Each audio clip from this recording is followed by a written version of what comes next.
Dhe në këtë mënyrë unë mendoj që në Shqipëri duhet fillojnë diskutimet, edhe në Itali më tepër e kanë esencin e ndërgjegjësimit, e kanë esencin e dëshirës dhe vullnetit të personave të cilët kanë kryer krime seksuale apo tërhiqen seksualisht nga fëmijët. Ndërkohë unë jam në një shkallë tjetër për mënyrën se si duhet të implementohen të tilla iniciativa që për mua duhet të jetë detyruese. Nuk ka dëshirë dhe vullnet i pedofili. Mirë, po, pra që unë kërkoj ndihmë me dëshirën time dhe me vullnetin tim. A etiketohet shnjërzore, jo humane, nëse është një masë detyruese, Suela? Në Itali kritikët të tillë e cilësojnë. Është shnjërzore dhe shkel të drejtën e njeriut. Po shnjërzore është të përdhënosh një fëmijë, është e tmerrshme. Do të thënë është përtej çdo lloj gjëje që një fëmijë do imagjinohet ta kishte njëjtën e vet apo një prind do imagjinohet ta kishte tek fëmia i tij. Kështu që nëse bëhet fjalë për shnjërzoren dhe bëhet fjalë potencialisht që viktimat seksuale të këtij personi mund të jenë më shumë se sa një, ky person i cili është adult, nëse nuk e ka ndërgjegjësimin e duhur për të kuptuar që sjellja e tij është deviante dhe është e rrezikshme për fëmijët, përtej një numri, po edhe një fëmijë është po prapë i rrezikuar se shkatërrohet një jetë të tërë, ka nevojë të mbajë përgjegjësi për sjelljen e tij. Dhe këtu jemi në nivel ndërgjegjësimi.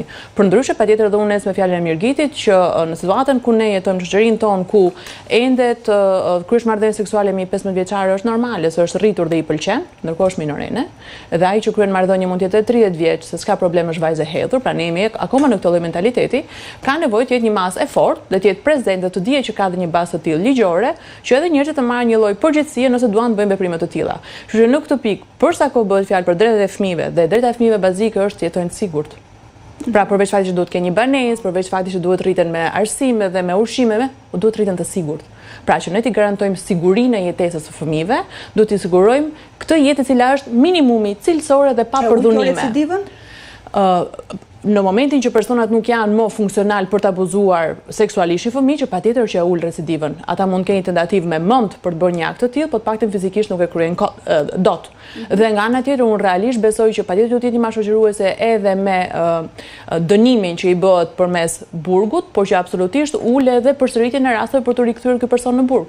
Mos harrojmë që burgu është një kosto shumë e madhe për shoqërinë tonë. Dhe ndërkohë ti po marr në burg dhe po ushqen dhe po paguan për kë? Për personin që të përdhunon fëmijën, pra duhet jemi real me këmbë në tokë që nuk mund të jetë krahasuese ose nuk ka vend fare për krahasim kur bëhet fjalë mes të drejtës së fëmijës për të jetuar një jetë të sigurt dhe i pangacmuar dhe të drejtën e dikujt që ka thjesht dëshirë, po themi, për të pas aktivitet seksual.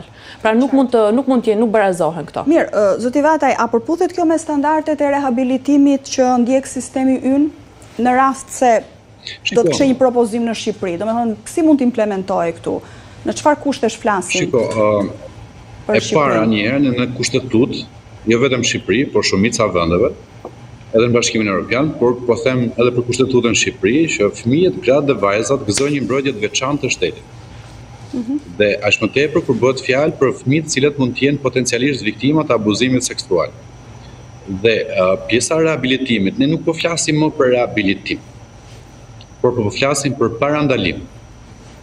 Dhe sigurisht që kryesisht pra kjo duhet ndiqet në procedurat që në momentin që personi po kryen dënimin për një krim seksual dhe që në momentin që ndodhet në institucionet e burgjeve, ai duhet fillojë një terapi për t'u kastruar në mënyrë që të mos ketë më njohje, pra për t'i penguar njohjen, dhe në këtë mënyrë ne parandalojmë edhe pjesën e akteve të ardhshme, apo potencialisht të rasteve të mundshme të cilat mund ndodhin nga këta persona të cilët kanë kryer krime. Ajo çka duhet shikohet, sistemi është aty, sistemet edhe në vendet ku